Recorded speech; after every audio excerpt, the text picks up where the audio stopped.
Alright guys, I can tell this is gonna be a fun video. I see a ton of meat here. What do we have here, Herman? Plenty of what we call craft cuts or Alright. butcher cuts. Alright. To begin with, let's talk about the spider steak or oyster steak. We have here hanger steak or butcher's cut, flanken short rib or asado de tira, flanken style or Korean style, Denver steak or boneless short rib, also called. Then we have a filet mignon, bone in and flanken style. That means cut very thin. And Something like a T-bone. Is that side of the T-bone? Yeah, out of a T-bone, one side is a New York strip, the other side is a filet, which is that And part. it's kind of cut into those very thin little pieces, huh? The side of the T-bone and the New York strip steak is just missing. Yeah. Okay, cool. Last but not least, my personal favorite, Spinalis Dorsey or Ribeye Cap. Cap of a ribeye. Yeah, to me that's best the of the best best. piece of a steak that you can have out of a cow. Yeah.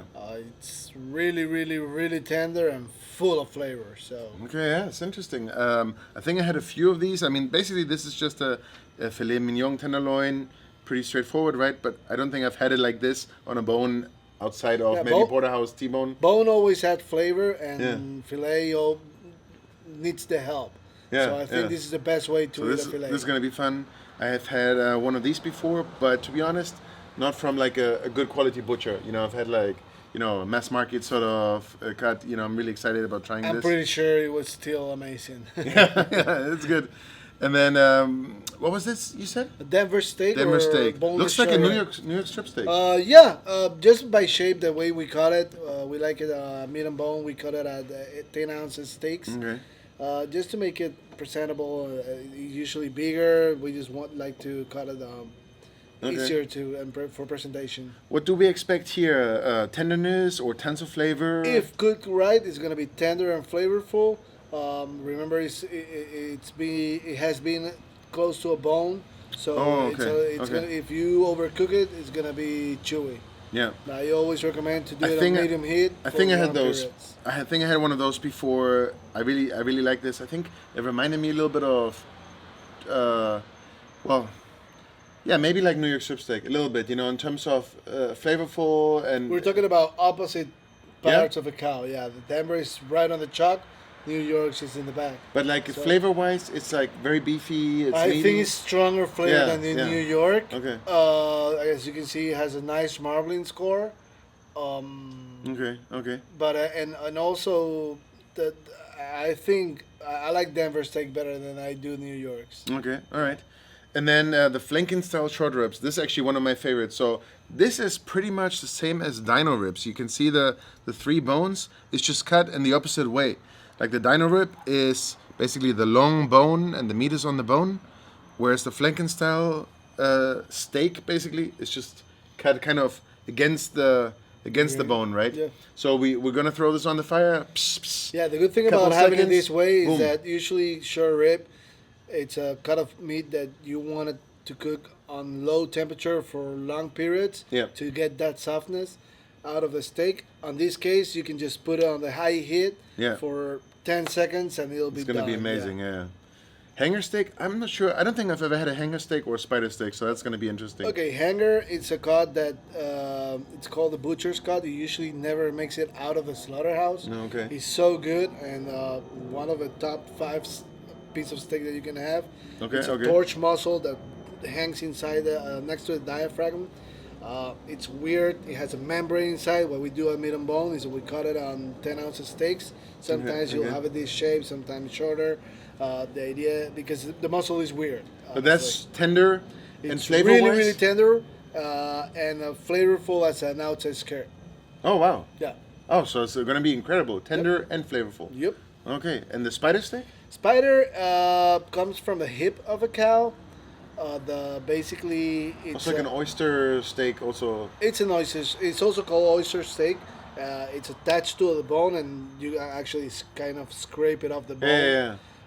That's gonna be good too. Yeah, it's full of flavor. It's been attached to the bone, so that makes it good. And I think it's an interesting cut. Yeah. I'm super excited. So let me guys show you how to do it. We have some incredible steaks here today, and I want to be able to really taste the difference of each cut of meat. That's why I'm going to go easy on the seasoning and just add a little bit of coarse salt.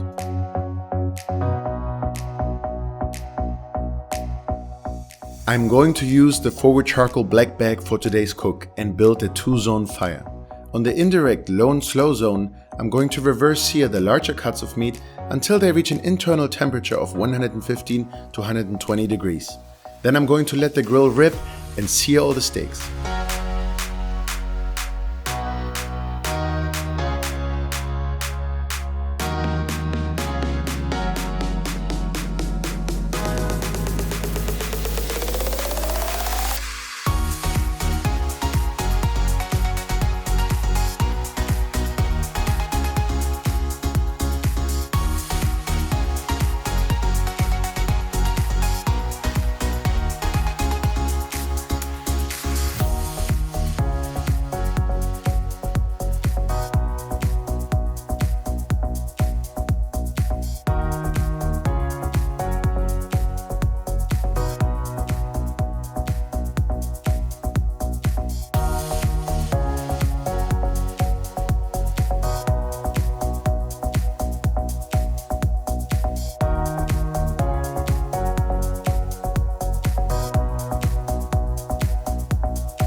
Alright guys, I think let's just go get straight to the point. It looks amazing, smells even better, and we're hungry as crazy as it gets. So let's get in there. Which one do you want to start with? Let's start with something with bone. Yeah, I would do the bone-ins first because Yeah. they're the thinnest one. Yeah. And they're gonna continue cooking, so you Awesome, want awesome. it fast. Let's go for the filet mignon. Sure. Hands on. Yeah. This is one of the good things about this cut that you can just grab with the hands. Grab it at the bone and go for it. This is good. This is fun, yeah. Even though we put just salt in it, just the fact that there's bone attached to it, it gives flavor immediately. Yeah, yeah. Actually, course. I think it's a lot of flavor. Plus the charcoal that always helps. I would say cutting it thin makes it a little dry, maybe a little dried out. Maybe you even overcooked it a little bit because it's so thin, right? But I mean, it's good. It's good. This is a cut that you want to throw in the grill, flip it after 10 seconds, and take it out. Yeah. Otherwise, you get them well done. Yeah. But it's filet, still Yeah, it's tender. Can't complain. Yep. Okay, let's try the short rib. So what we're expecting here is a little bit more flavor, right? A lot of more flavor.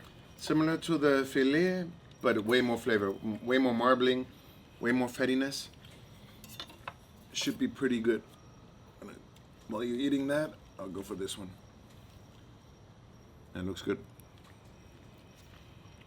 I'm finishing my bone here. Oh yeah. I mean, here, just by putting it in my mouth, you know, just the dripping, the fat, well, as soon as it hits the tongue, it's like, wow, flavor. Fat is flavor. But a bit chewier. But Yeah. very nice. Very good. Because the meat has like a protection kind of membrane Yeah. that covers the bone. If you get that on your bite, it's gonna be chewy, Yeah, yeah. but That's great. I mean, yeah, it's a winner for sure. full of flavor. And then let me see what we have. So we have the Denver steak. That looks like the hanger to me. Yes, And the oyster steak. correct. Or you had another name for that? Spider. Spider. Okay, let's cut up the spider steak. This is right here. How should I cut it? Just like this? Yeah. Look, this is way more like medium rare, I think. Yeah. So I do better on the thicker cuts. You know, I don't have too much experience on the really thin sort of cuts of meat. This looks way better. Check this out. Let's go for it.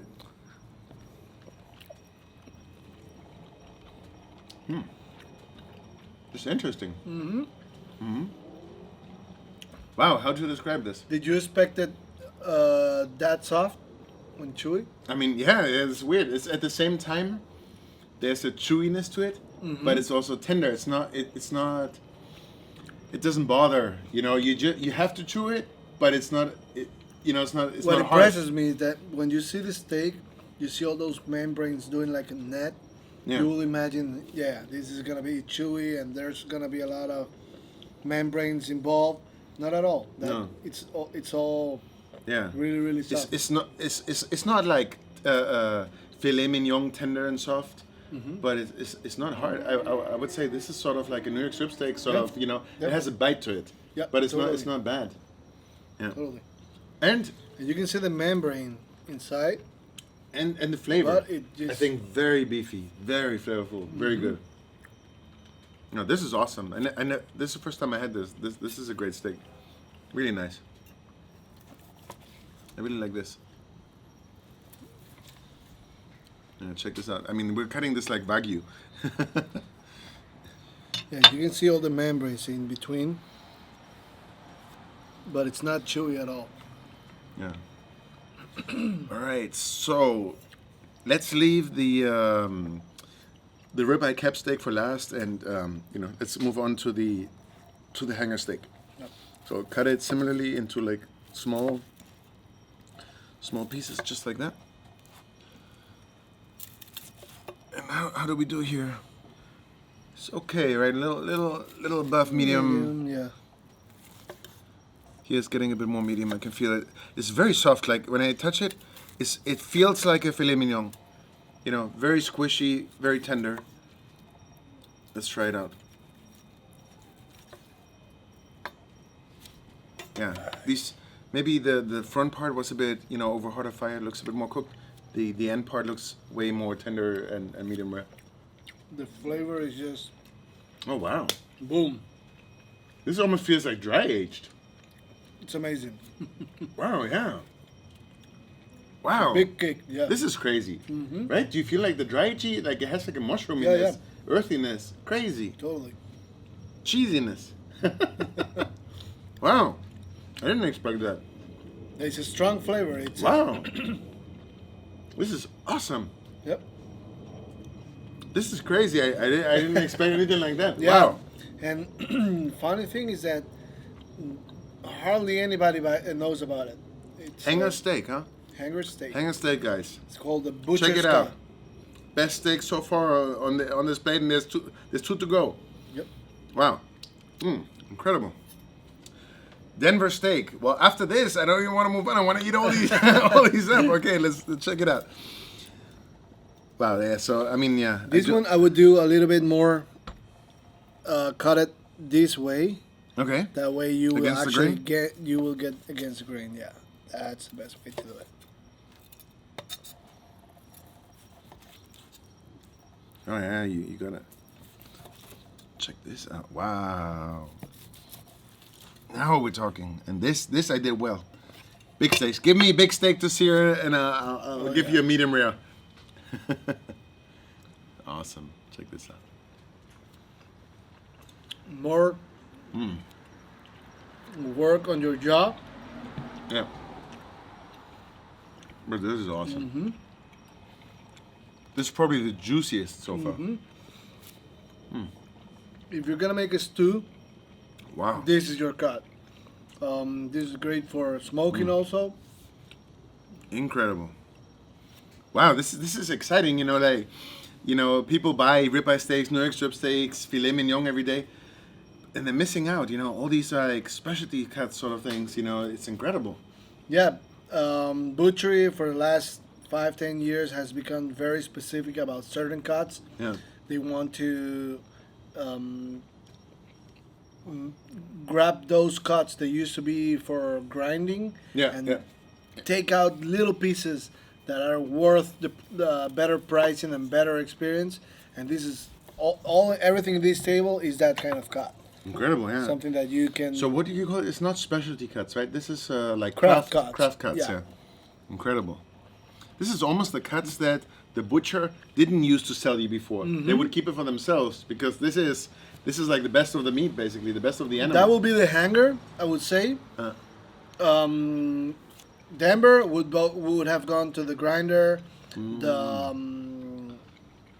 Most of these cuts, the ribeye cap is hard to get it because in order to get it, you need to basically ruin the ribeye experience. Yeah, that's true. So, this is a special cut that it's hard to find anywhere. Yeah, basically the ribeye cap steak sits on the outside, on the bottom of the ribeye steak. You know, on the eye of the ribeye. Yeah. The ribeye cap steak is just on the outside of it. So imagine you take it off, you kind of, you know, of a great ribeye steak, you're kind of taking the best part off and selling it to somebody else. So somebody has to buy the eye of the ribeye now because you want the ribeye cap steak. And getting to that, make sure when you buy the ribeye cap steak like this, make sure you take off the the twine at the end, so you don't eat that. And yeah, I mean, how do you cut this? Pretty much just once you cut it, it's gonna fall apart because there might be 2-3 pieces tied together. I would just open it up and try it out. Okay, let's do it. There it is. See, it's all rolled. Let's roll it open. Yeah. And then we cut it just like this. Great idea.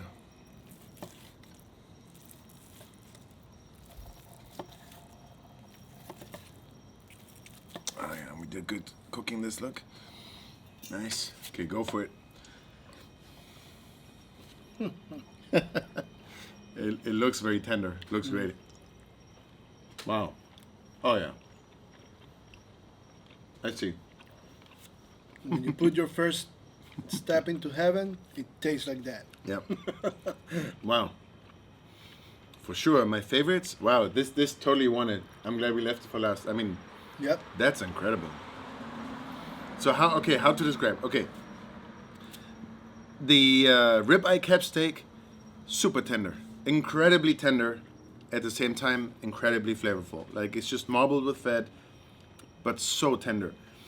Then my next runner up, let's say, would be the hanger steak. Incredible, but not as tender. But like the flavor, probably even more flavor than the ribeye cap steak, but not as tender. But incredible. I mean, you have to try this. This is crazy.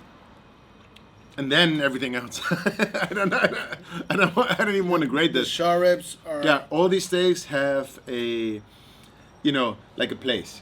You could. This is your everyday stuff. You could have these steaks any day of the week, and it's gonna be awesome. These are something truly special. Do these when your father-in-law is coming over to impress him. It's absolutely amazing. Right? I agree. All right, guys. Wow, this was an incredible episode. I mean, we ate like 6-7 different steaks, and I mean, I learned a lot today. This is incredible. I hope you enjoyed this episode, and if you did, don't forget to share it with your friends, and see you again next week. Thank you.